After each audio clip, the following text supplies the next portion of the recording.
Bonjour, bienvenue à toi aujourd'hui en cette deuxième journée de notre neuvaine pour la santé mentale où on veut éradiquer la stigmatisation. Et la famille est un très beau lieu pour l'éliminer. Alors, on va se tourner aujourd'hui vers la famille de Nazareth. Mais je voudrais vous partager quelque chose tout d'abord qui est la parole de Dieu. Vous vous souvenez quand Jésus a commencé sa vie publique, puis il a dit bienheureux les pauvres, bienheureux les doux, bienheureux les miséricordes, les artisans de paix, les cœurs purs, ceux qui pleurent, ils seront consolés. Eh bien, moi, j'ai toujours eu l'impression que Jésus parlait d'un débordement de ce qu'il avait vécu chez lui à Nazareth. Tout n'a pas été facile à Nazareth, tout n'a pas été simple. Ils ont connu, eux autres aussi, leurs difficultés, mais ils sont passés à travers. Et peut-être qu'ils ont encore quelque chose à nous dire aujourd'hui, ces trois saintes personnes de Nazareth. Mais d'abord, regardons autre chose. Aujourd'hui, les familles font face à de nombreux défis, à des traumatismes qui peuvent prendre toutes les formes.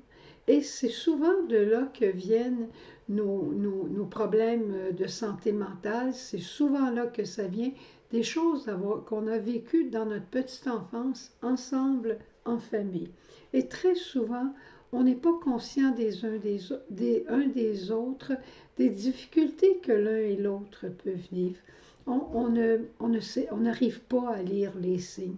On n'arrive pas à lire le mystère de l'autre. Et c'est normal aussi. Lorsqu'un membre de la famille souffre, c'est toute la famille qui souffre.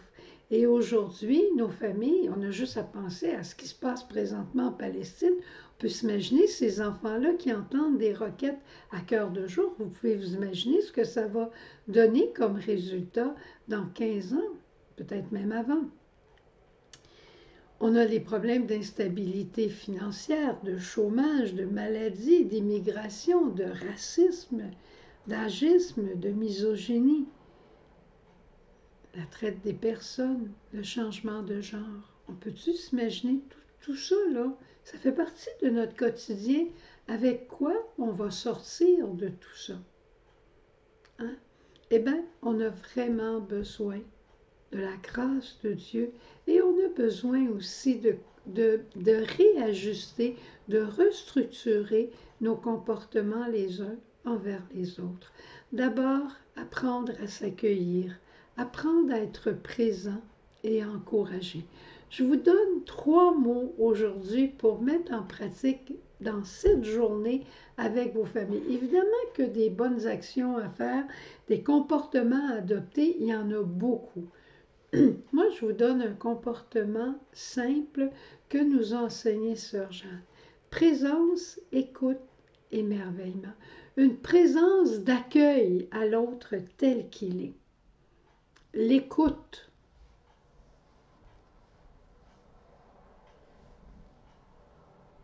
Je dis rien. J'écoute simplement pour laisser parler l'autre. Et je vais chercher dans ce qu'il va me dire ou dans ce qu'il va essayer de me dire quelque chose de beau qui va l'encourager et qui va montrer qu'il a de la valeur. Présence, écoute, émerveillement. C'est le début et le cœur de ce qu'on appellerait la communiothérapie. La thérapie par la famille qui cherche à vivre la communion. Je ne dis pas que tout va être réglé là, mais il peut y avoir beaucoup d'améliorations qui peut se faire au niveau de la santé mentale dans une famille où se vit la présence, l'écoute et l'émerveillement. Alors, tournons-nous vers la Sainte Famille et prions ensemble. Et comme on parlait hier d'éradication, de la stigmatisation, n'allons surtout jamais accuser des parents, accuser des familles d'être dysfonctionnelles et que c'est à cause de cela qu'il y a de la santé mentale dans les familles. On peut avoir les familles les plus aimantes, les plus bonnes, et que cette maladie vienne encore frapper la famille. Alors, Sainte Famille de Nazareth, toi qui as connu des problèmes inattendus, des angoisses, des souffrances, Penchez-vous sur toutes les familles aujourd'hui qui sont aux prises avec cette croix. Apprenez à tous et à chacun de prendre soin de l'autre, à s'écouter, à s'accueillir et à continuer de marcher ensemble dans les conflits en essayant au jour le jour de s'émerveiller les uns les autres, les uns des autres, à s'émerveiller et à s'encourager. Au revoir, bonne journée.